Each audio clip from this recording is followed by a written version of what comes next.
Верувам сите кои возите сте се стекнале со тоа искуство, дека има изуми кои се многу корисни, современи, меѓутоа и изуми кои се така здодевни и го предизвикуваат нашето трпение. Таков случај со семафорите, посебно кога брзаш некаде, си направил план, имаш цел, имаш определено време кога да стигнеш и како по Марфијев закон на секоја раскрсница те фаќа црвен семафор. И ние како луѓе така сме создадени, нетрпеливи. Почнува во нас нетрпението да се изразува и на друг начин, со пријатни зборови, посебно ако некој нели не попречи на патот и така натаму. Но тоа е една реалност, дека ние сакаме кога ќе се поставиме цели, кога ќе планираме маршрутата, не само кога патуваме, туку за било што во животот, сакаме пред нас да има само зелени семафори. Да стигнеме до целта без чекање, без никакви одлагања, без промена на движењето, на маршрутата. Меѓутоа, многу пати ни се поставува црвено светло. И да се помине црвен семафор е опасно. Опасно е за самите нас, опасно е за другите. Денес имавме таква ситуација, пред нас еден помина таму кај хубаво на семафорот и за малку, само за влакно, избегна судир. Колку што се здодевни, толку се и корисни. И така е се во нашиот живот. Може, има луѓе како, еве, јас сум таков, што во недела ќе испланирам за секој ден во седмицата потоа што да правам, кој ден да изучувам, кај да одам, кога Петар да го носам во заводот. И веќе понеделник се вајле се случува нешто и те вади од целата рутина. Ке ти се скочени рамото и наместо планираните задачи, одиш во болница, ти стават инекции или некои други работи. Така е во животот, меѓутоа исто тие црвени светла Бог често пати знае да ни ги постави и во нашиот духовен живот. И во Библијата ги гледаме таквите ситуации. Например, евреите беа 400 години во Египет, во робство, и Бог реши да ги изведе од таму, од земјата на робството, и наместо да ги задвижи на север кон Ханаан, Бог им каже сега ќе одите на југ, на јужниот дел на Синајскиот полуостров, на планината Синај, и таму ќе чекате. И таму чекаат 40 дена. Му каже Бог на Мојсей, дојди, Мојсей се качи горе на планината, 40 дена чека. Не бе многу трпеливи, меѓу другото, знаете, си направија теле, па потоа почнаа да се поклонуваат на тоа теле. И најпосле дојде Мојсей и повторно Бог им рече, сега ќе останете овде када чекате, ќе треба да ви го дадам целиот закон, па ќе треба да изградите скинија, ќе треба тука да склучите завет и така натаму. И помине тој период, тргнаа кон Ханаан, се уплашија и цели 40 години ги поминаа во пустињата. И кога поминаа тие 40 години, ново поколение, нова генерација се роди, ја поминаа конечно реката Јордан, влегува во ветената земја, Бог им кажа, чекајте сега, не е време да ги освојувате градовите. Сега тука прво во Гилгал ќе празнувате Пасха, целото тоа ново поколение кое е родено ќе треба да биде обрезано, пак ќе склучите завет и потоа ќе тргнете. Чекање, време на чекање. Нашиот живот е одбележан многу пати редовно со црвени семафори. Бог ќе ни постави знак, чекаме, и додека не ни даде друг знак да продолжиме натаму. И тој не води кон такви периоди во кои и е тестира нашата трпеливост, нашата верност, гради нешто во нас и на крајот на краиштата и тие црвени семафори се дел од Божјата верност кон нас, дел од Неговото водство. Бог е суверениот водач, Бог е оној кој го подготвува нашиот план во животот, тој го раководи нашиот живот според Неговата волја И добро е што Бог не се раководи според нашите планови, според нашите цели, според нашите тајминзи, туку Бог го следи само неговиот суверен план, бидејќи тој е најдобар. Делот од делата на апостолите, с кој продолжуваме денес, е еден таков период на чекање.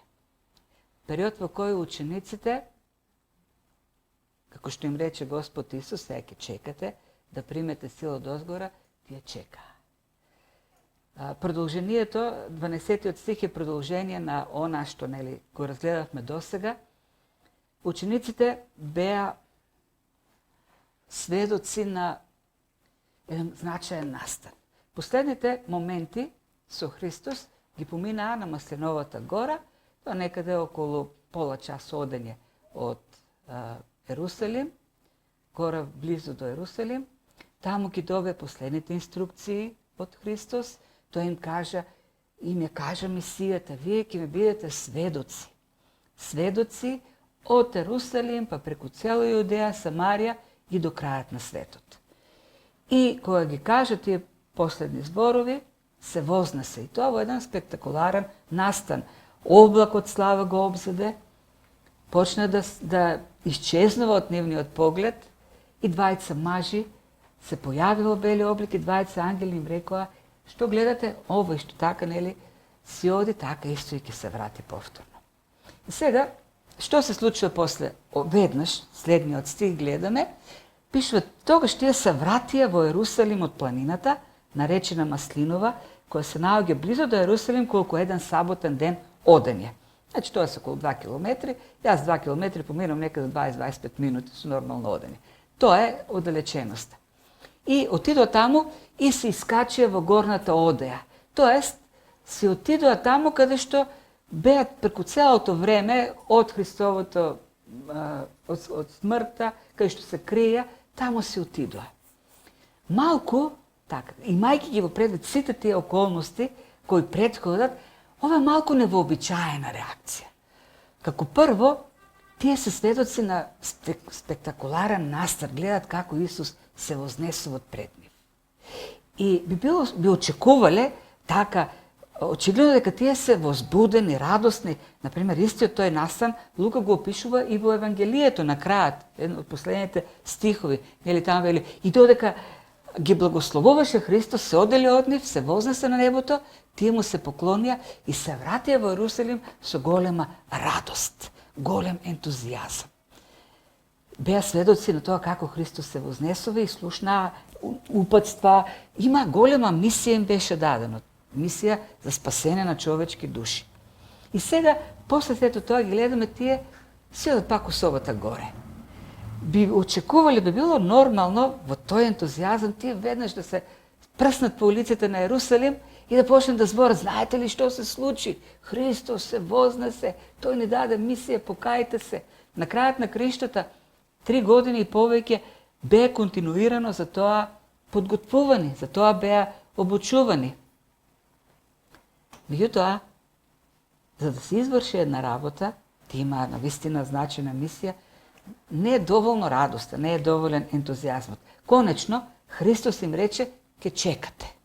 Ке седите и ке чекате. Тие не знаат колку време. Никој не им каже колку време треба да чекат. Може би се прашуваа, не знам, па ние многу важна мисија, човечки души умираат. Ние треба да им сведочиме, треба да се спасуваат луѓето.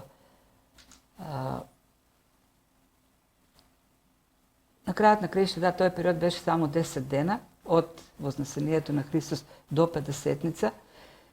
Може би не изгледа долг период, меѓутоа, кога ја имаш мисијата, кога ја знаеш одговорноста, кога си сведок на сите тие настани, може би изгледа и е долг период. Бидејќи, пак ќе кажам, зар не требаше луѓето таму во Ерусалим веднаш да чуат за Евангелието? Зар не требаше веднаш да чуат порака за спасение? Тие се критериумите за итност. Ние си имаме наши некои стандарди за тоа што е итно, за тоа што е важно во распоредот. Имаме наша перцепција за важни работи и пак нели ќе спомнам како порано, добро е што Бог не се води според нашето разбирање за тоа што е важно и што е итно. Тој си го следи неговиот распоред.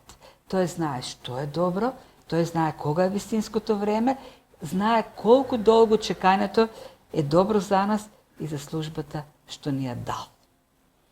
Ние многу пати се молиме, си поставуваме термини и се молиме Господ во тие наши термини да заврши работата што сме си ја поставиле. И добро е што Бог не реагира како добродушен дедо, како што го отсликуваат нели во храмовите, со бела брада, изгледа помалку исенили, на крај каже, ајде за ниве натар, ќе направам што сакат. Бог си има план, тој е суверен во својот план и го следи, бидејќи е добар и милостив за наше добро. Апостолите, гледаме, се покорија на она што Христос им го кажа. Рече, ќе помолам Отецот да ви даде друг утешител, чекајте да дојде Светиот Дух, чекајте крштевање, чекајте да добиете сила. И ти отидоа да чекат. Во горната соба, или тоа местото каде што тие се собираа во тој период, и во продолжение на текстот, Лука ги избројава сите апостоли кои се таму, се разбира со исклучок на Јуда, кој нели веќе не е со нив, собрани се таму покрај апостолите, именувани се покрај многу други нели кои се таму, именувани се само 11 апостоли, плюс мајката на Исус, Марија, и неговите браќа. Тие се така посебно издвоени во овој текст.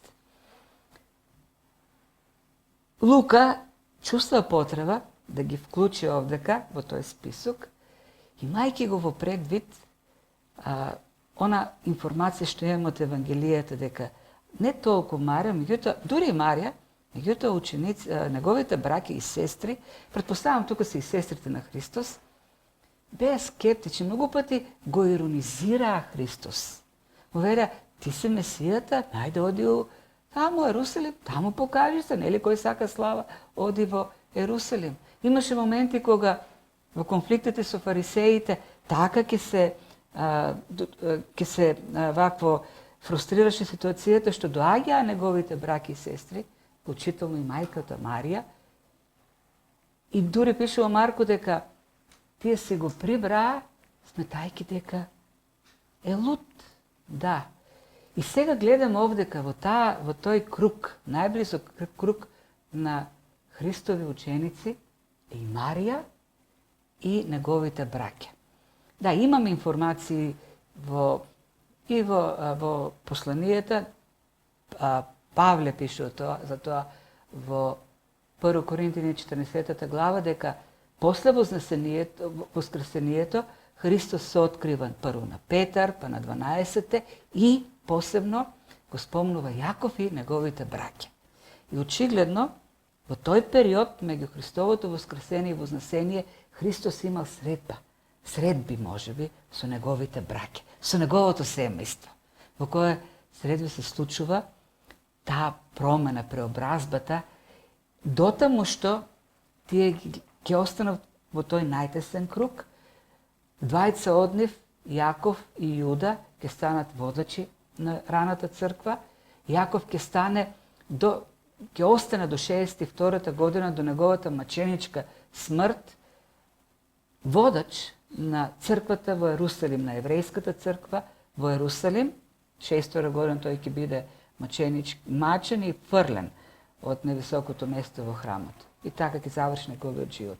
А заедно пак со Јуда ќе бидат автори на по едно послание во Новиот Завет, на силни водачи на раната црква.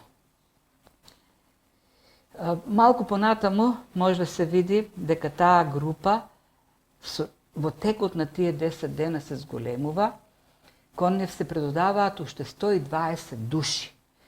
Така да се дојава една голема група од сите тие 500 на кои Христос им се јавил лично како воскреснат. И тука би ги вклучили сигурно Јосиф од Ариматеја, Никодим како фарисеи, Лазар, Марта, Марија, сите оние што ги знаем, Марија Магдалена, жените кои, зашто пише дека жени имало таму, жените кои беа на гробот и така натаму. И сега, во тоа време на чекање, интересно да го видиме времето на чекање, зашто тие црвени семафори што Бог не ги поставува честопати во животот, се со цел, и тоа време на чекање не е време само на седење, не е време на пасивност.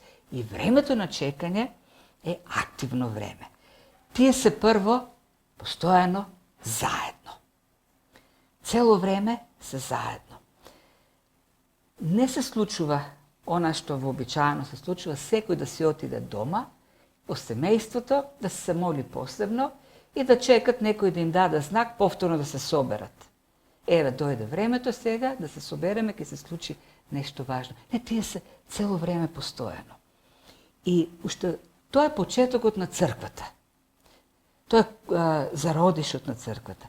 И уште во самиот зародиш гледаме како овие први темели на христијанството, како ја покажуваат суштината на црквата. Црквата е општество, црквата е заедница. Многу пати се потенцира, се истакнува, да ни се даде до знаење, да се вели, ние сме индивидуи.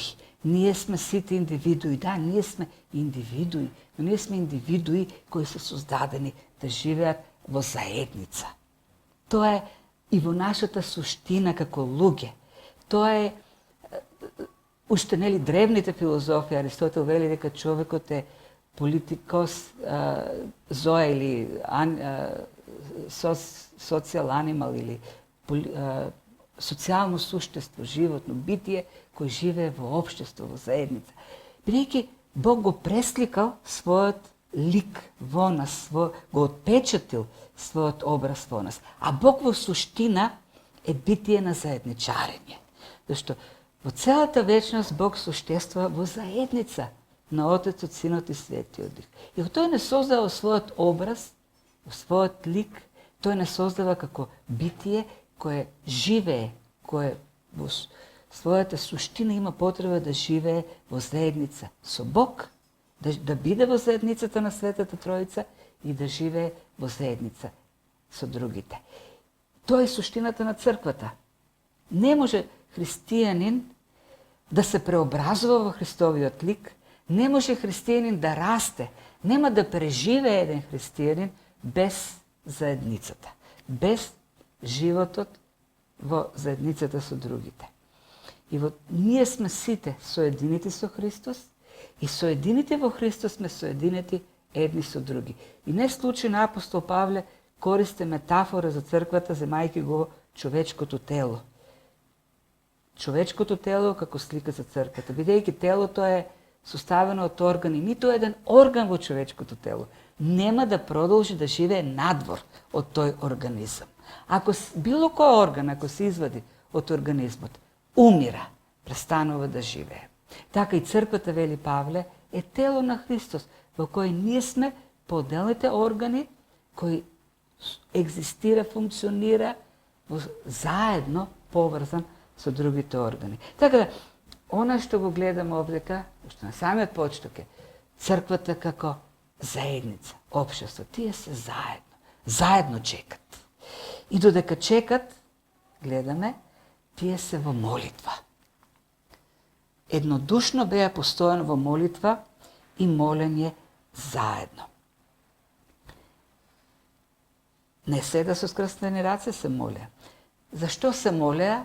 Не знам зашто се, не пишува зашто се молеа. Се молеа. Сега Лука дава малку информација на крајот на Евангелието, кога тие се вратија од Елеонската гора, од Маслиновата гора. Последниот стих пишува и беа постојано во храмот, каде што го прославуваа и благословуваа Бог. Значи, му благодарија на Господ, го славеа Бог, додека беа заедно во молитва, и тоа е молитвата, го прославуваа Бог. го славя Бог, му благодаря. И јас верувам дека има многу нешто да си кажат таму, додека беа заедно во молитва. Та нели Петар 3 пати се одрече од Христос. Има потреба да се покајуват. И не само Петар, сите ученици го напуштаа. Сите ученици избегаа. Но сметам дека основното нешто кој беше центарот, фокусот на нивната молитва, и Џон Стот во неговиот коментар на овој текст го истакнува тоа, е барањето или молењето во молитвата, молењето заедно за она што предстои. Христос им вети сила од небото. Христос им вети крштевање со Светиот Дух. Христос го вети Духот. Јас сум убеден дека фокусот на нивната молитва е доаѓањето на Духот и примањето на таа сила. Јас верувам дека тие ученици, после сето она што се случи во тој изминат период, околу крстот и така натаму, пораснаа, созреа. Сметам дека Петар во неговите послања тој јасно потоа го кажува. Оној кој велеше јас никогаш нема да се откажам. И сите да се откажат од Христос, јас сум силен, јас не паѓам. Имајќи во предвид задачата што им беше дадена, а не мала задача им беше дадена. Христос им рече да ми бидете сведоци во Ерусалим, Јудеја, Самарија до крајот на светот. Тие требаше, осознаа дека требаше, да кажат за спасението, за Христос, за неговата жртва, во една империја во која царуваше темнината, со едни силни, изградени пантеони, со едни традиционални, вековни култови. Тие наспроти себе има империја која треба да ја евангелизират. Кој е дораснат за таква задача? Не знам дали воопшто очекувале дека навистина така ќе ја свртат империјата, нели, со христијанизирањето. Меѓутоа, навистина сериозна задача. Да, Христос им вети дека ќе добијат сила. Меѓутоа, каква сила треба за да извршиш таква задача? Да променеш на таква антагонистичка империја кон еден таков систем на верување како што е христијанството. Некои велат, не, сигурно учениците не се молиле за Духот, зашто Христос им вети дека ќе им го прати Духот и ќе добијат сила. Ако Христос им ветил, зошто би се молеле за Духот?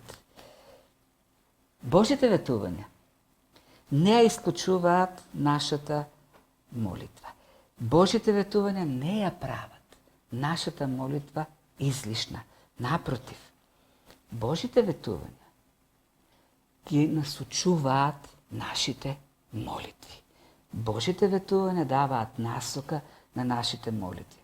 Божите ветувања ја изразуваат Божјата воља. Секое Божјо ветување е показател, е откривање на Божјата воља за нас. Кога Бог ветил дека нешто ќе направи, тоа значи дека тоа е неговиот план, неговата воља, дека тој ќе го направи тоа нешто. А ние како се молиме? Се молиме да биде неговата воља.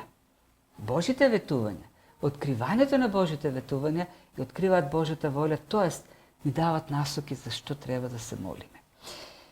И во тој поглед, кога ние се молиме за тие ветувања, како што беше и доаѓањето на Светиот Дух, ние не се молиме со нашата молитва Бог да биде способен за конкретното дејство што треба да го направи. Ние со нашите молитви не му помагаме на Бог на никаков начин. Има христијански традиции кои веруваат дека ако се молат со голема вера и ако се упорни во молитвите, тие го раководат Божјото дејство. Тоест, кога јас се молам за многу пари, многу здрави така натаму, и Бог ќе каже, ајде, ќе му дадам. Тоест, јас мислев нешто друго, ама штом тој сака така, така ќе направам за негов кеф, еве. Многу вера има, многу е упорен и ќе му дадам. Бог не постапува, Бог не е раководен во таа насока, во неговите решенија, во неговите ветувања од нашите молитви. Бог има план, Бог има своја суверена воља и Бог секогаш ја извршува својата воља. Меѓутоа, од друга страна, Бог во извршувањето на својата волја, во реализацијата на своите ветувања, не вклучува нас. И нашите молитви, сушност, се нашето оспособување. Во нашите молитви ние ги бараме Божите ресурси, Божјата мудрост, Божјата сила, Божите сознанија, за да бидеме исполнители на таа волја, на тие ветувања, да влеземе во тие ветувања и да работиме согласно со Божјата волја. На учениците им требаше таква молитва.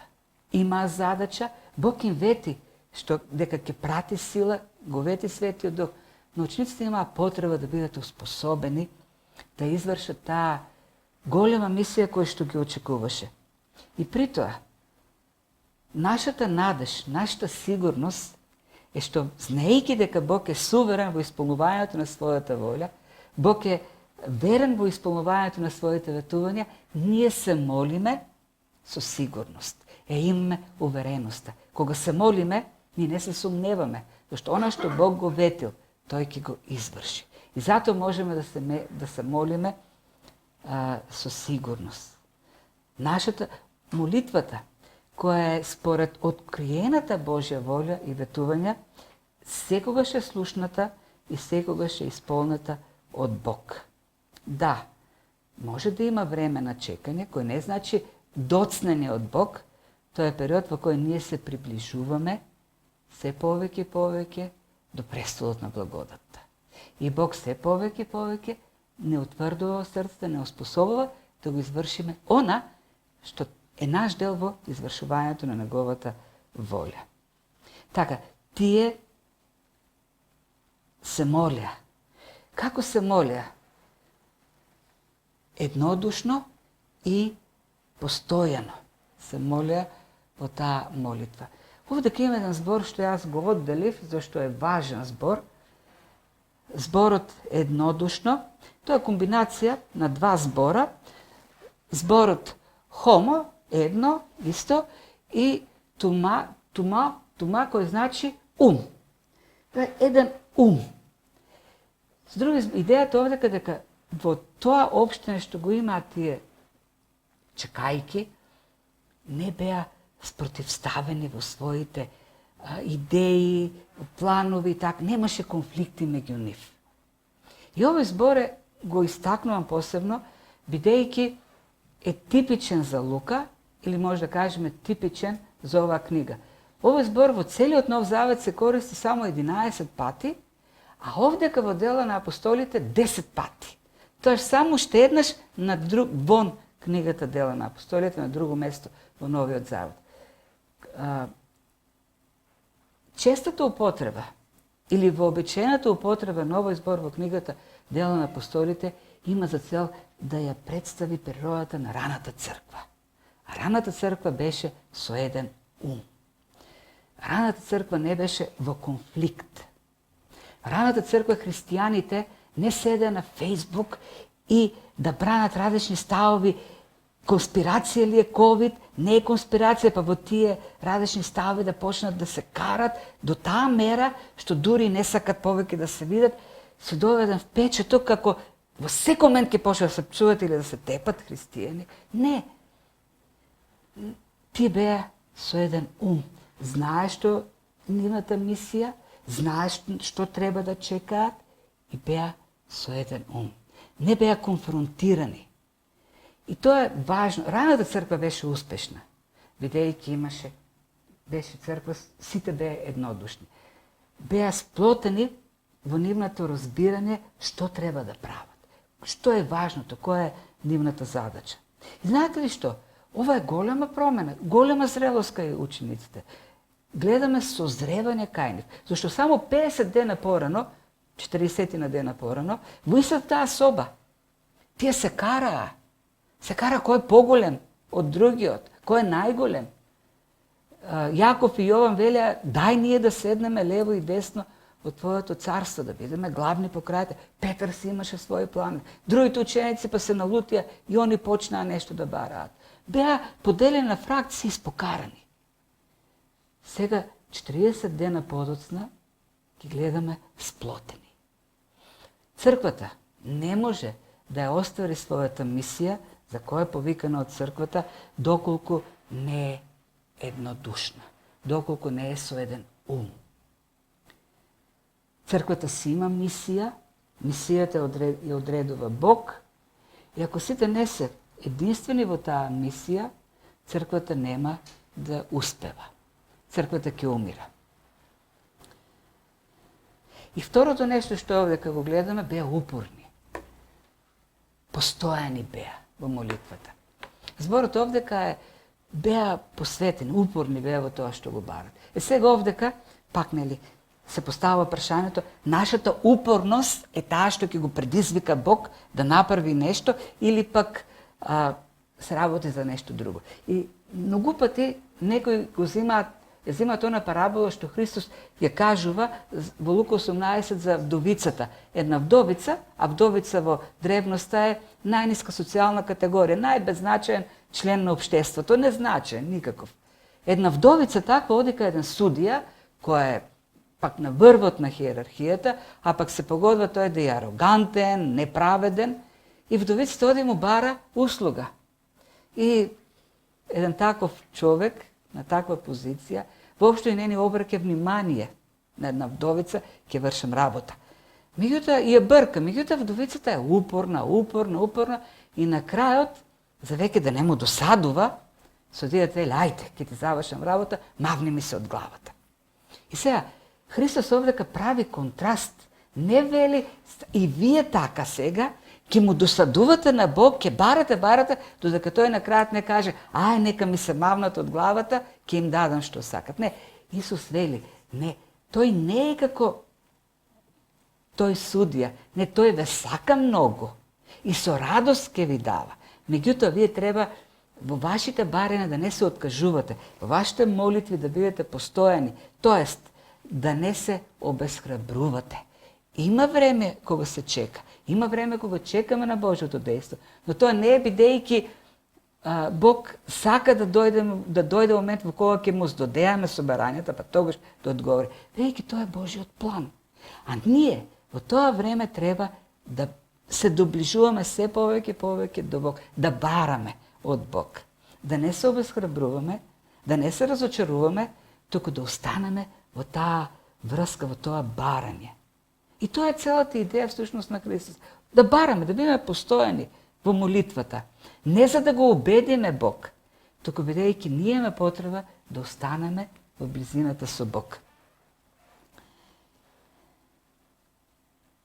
Кога чекаме, не дека Бог доцне, но тоа е всушност онаа време за чекање, време за нашето дејство во молитвата. И друго нешто што правя во време на тоа чекање, гледаме цитати овдека или повикување на Словото. Нема да има можност сите детали да ги разгледам овдека, јас сум одбележал неколку главни мисли. Овие ученици има еден конкретен проблем кој требаше да го решат. Имаше една конкретна задача што требаше да се изврши, а тоа е пополнување на испразнетото место од Јуда на апостол. Требаше таа бројка да остане 12. Важна е, гледаме во целиот Нов Завет до крајот, до книгата Откровение. И очигледно е, ова што можеме да го видиме барем од текстот, очигледно е дека тие ученици се консултираа со Словото. Додека се молеа, тие и беа посветени на изучување на Библијата. Е тоа, времето на чекање е време за молитва и Слово. Петар овдека, во 60 стих, цитира од 61 и 91, мислам сам беа, вели, требаше да се исполни во 60 стих, Петар им вели, требаше да се исполни напишаното што го беше предскажал Светиот Дух преку устата Давидова за Јуда. И потоа продолжува, нели, со овој текст и продолжува и завршува 20 стих, каде што дава така една врска прави со Псалм 41, Давидов псалм повторно. Христос подобро го применува тој псалм кога најавува дека ги биде предаден од Јуда, тоа е оној што со него ќе топне леп нели на вечерат и така натаму. Што е она случка кога Давид беше нападнат од неговиот син Авесалом. Авесалом крена востание, бунт против својот татко за да му го земе престолот. И имаше еден многу близок соработник, Ахитофел, соработник на Давид, најблискиот соработник. И што направи Ахитофел? Се присоедини кон бунтот, се крена и тој против Давид. И на крајот кога Ахитофел виде дека нема да успее бунтот, се обеси. И така заврши неговиот живот. И тој настан се јавува потоа во Христос го зема и овде го гледаме како еден прототип, како едно најавување, предскажување на што ќе се случи со Јуда.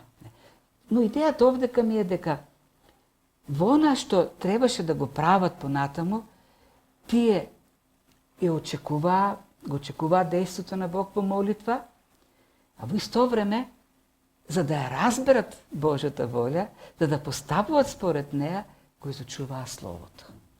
И така ние всушност да разбираме Божјата волја.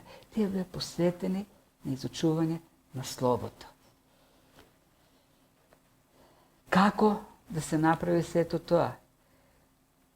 Како да биде направен тој избор? Зошто треба да биде направен тој избор? Овдека интересно е она што го кажува во 70-тиот стих Петар, зашто тој беше вброен меѓу нас и беше примил дел од оваа служба. За Јуда збори. Со други збори Петар вели, тој стана дел од нас. Тој беше дел од нас. Тој беше апостол како нас. Тој прими дел, како што сите ние имаме дел од службата, и тој прими дел од службата, тоест тој прими дел од она служење што го има апостолите за Христос. Полноправен дел, целосен дел од сето тоа. А сепак не беше од нив. Сепак гледаме дека беше предавник. И си мислам, дали не е можно и во црквата да се случува тоа, некој да биде дел од службата, да биде дел од служењето, да биде дел од заедницата, а сепак да не е вистински дел. Петар ги предупредува старешините во Ефес, кога е на пат кон Ерусалим, пред да биде фатен и пратен во затвор во Рим, во 20 глава ги собира во Ефес старешините од цела Мала Азија. И до таму ми вели вака, знам дека по моето заминување ќе се втурнат меѓу вас лути волци кои нема да го штедат стадото. И се свртува и кон епископите, кон водачите на црквите во Мала Азија. А и од вас самите ќе произлезат луѓе што ќе зборуваат искривено за да ги одвлечат учениците заедно со себе, да ги одвлечат од Бог. И си мислам, ако денес ние не говориме за тоа многу, не обраќаме внимание во црквата. Тргнувам од некоја предпоставка дека тоа било проблем во раната црква. Денес нема таков проблем. Денес некој што ме водач, што ме старешина, што ме служител, со сигурност тој веќе е со печат, ги има сите неопходни нешта. Меѓутоа, Павле вели, и меѓу вас ки има такви. Ки ги има во црквата. Ги имало и денес ги има. Зато треба да бидеме внимателни. Јуда веруваше дека Христос е Месијата. Јуда веруваше дека Христос е Месијата. Меѓутоа, Јуда не веруваше дека Христос е Месија кој спасува. Дека Јуда е Месија кој е Господар на сите. И за жал, во многу проповеди, во многу учења кои се шират денес, па и во евангелските цркви, ние откриваме учење за поинаков Исус. Не оној Исус кој спасува во Новиот Завет. Еден човечки Исус. Исус создан по вкусот и похотите на луѓето. И таквите се всушност оние волци кои ги одвлекуваат со себе луѓето и ги водат по други патишта.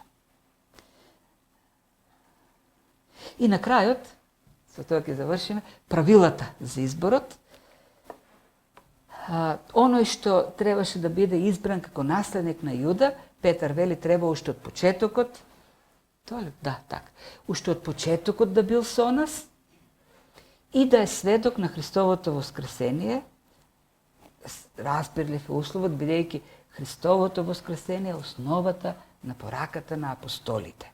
Тие како сведоци на неговото воскресение даваат аргумент, на тоа се темели пораката за спасение. Ако немаше воскресение, немаше да има спасение.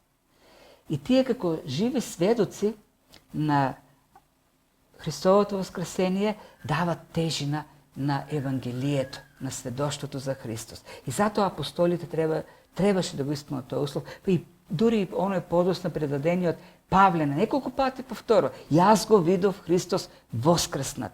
Во 1 Коринтијани 9 глава, 1 стих вели: та јас не го видов Христос воскреснат, вознесен. И откако нели се веќе познати условите, двајца кандидати има, Варнава и Матиј, и фрлаат жребка. И жребката се паѓа на крајот на Матиј. Сега, малку за нас е невообичаено, кога треба да решиме нешто да фрламе жребка, меѓутоа во Стариот Завет тоа е вообичаен начин, тоа е начин кој се користи на други места, како во Поговорки 16:33 пишува: жребка се фрла во скут, но се што решава таа од Господ. Тоест Господ ја кажува својата волја преку жребката. Меѓутоа, овде би сакал да вклучам еден факт кој го гледаме во Новиот Завет. Тоа е последниот пат кога овој начин се користи како средство за откривање на Божјата волја. И нема да видите понатаму никаде во делата на апостолите. Црквата многу пати ќе биде исправена пред избор да реши што да прави. Никогаш повеќе не фрлаат жребка. И сега може некој каже: ти си диспенсационалист, ама јас верувам дека со доаѓањето на Духот почнуваат многу работи. И пак мене се уште, јас не сум добил јасна представа што е диспенсационализам или колците 15 дефиниција точната, но како и да е. Имаше случаеви кога беа во Антиохија, нели, во 14-та глава, мислам, беше тоа. И црквата беше собрана, порасна црквата, имаше старешни, рекоа: време е да пратиме некој кој ќе оди да го шири Евангелието, да основа цркви. И црквата беше пост, во молитва, и што се случи? Светиот Дух им ја откри волјата на Бог. И многу пати ние гледаме: Светиот Дух, Павле ќе тргнеше некаде, Светиот Дух ќе му затвореше вратата, ќе му отвореше врата. Како дојде Светиот Павле во Македонија? Павле беше тргнал да оди нека горе, нека Дунав. И тоа Светиот Дух му рече: не, затворени се вратите, имаш црвен семафор, ќе одиш на друго место. Светиот Дух го правеше тоа. Очигледно е дека црквата веќе доживеа дека Божиот народ сега оперира со Бог на еден позрел, повисок начин. Имаме не жребки, не туку Светиот Дух е оној кој што открива Божјата волја. И овдека пак гледам дека апостолите не се молеа за оно што тие ќе се го изберат да им го докаже. Кога се моли Петар, и тоа е запишено во 24 стих, и сите заедно се помолят: ти, Господи, кој ги познаваш срцата на сите, покажи кој од овие 21 ти веќе си го избрал. Бог веќе го избрал. Бог си имаше свој план, кој да биде заменик на Јуда. Што бара учениците? Бог да им каже кој е неговиот избор. Она што тој веќе го решил. Повторно да гледаме една волја о која веќе решена волја, која ние треба всушност да ја откриеме, да ја разбереме во молитвата. И Бог им покажа кој го избрал, тој кој го избрал, и тој беше поставен за наследник на Јуда. И со тоа, и тука Џон Стот повторно дава една убава идеја вложува, се подготвена е сцената за 50-ница, сите места се пополнети, само едно место е празно. Едно место се испразни. Местото на Христос. Телото Христово се формира, Христос се замина и сега треба да дојде Духот.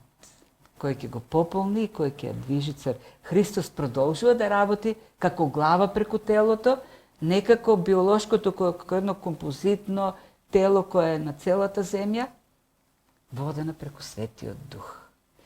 И тој момент, веќе пополнувањето, стимнувањето на Духот, е веќе всушност крајот на тоа време на чекање. И црквата веќе со Духот, па можеме и Христовиот Дух да го речеме, и Божиот Дух, бидејќи една иста работа, исполнува со сила, го оживува тоа тело Христово, кој почнува да функционира и да ја продолжува мисијата на Христос, мисијата на вознесениот Христос.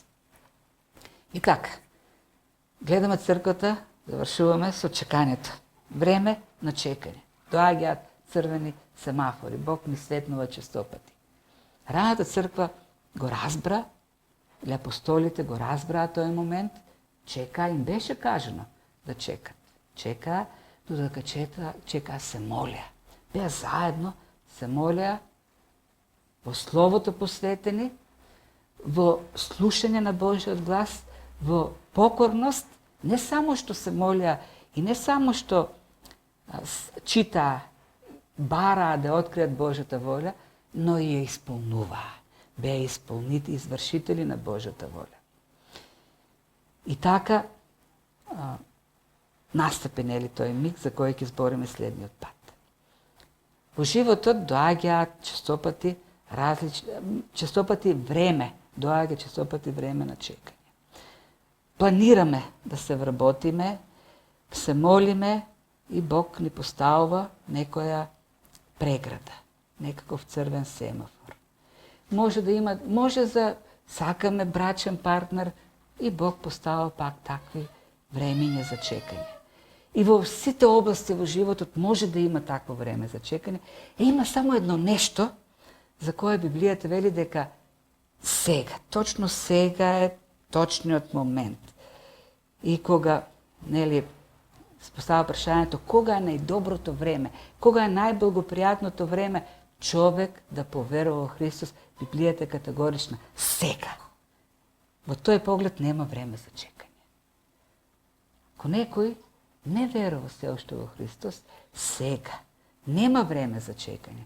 Кај Господи, спаси ме. Господи, отвори го моето срце. Господи, осветли ме со Твојот дух, откри ми ги гревовите, доведи ме до покаяние. Спаси ме. Сега е моментот, сега е благопријатното време. Нека Господ ни помага и нам кои веќе сме во неговата вера посветени, да ни помогне што веруваме да продолжиме со она мисија што ни ја дал, да бидеме сведоци за него, каде и да сме.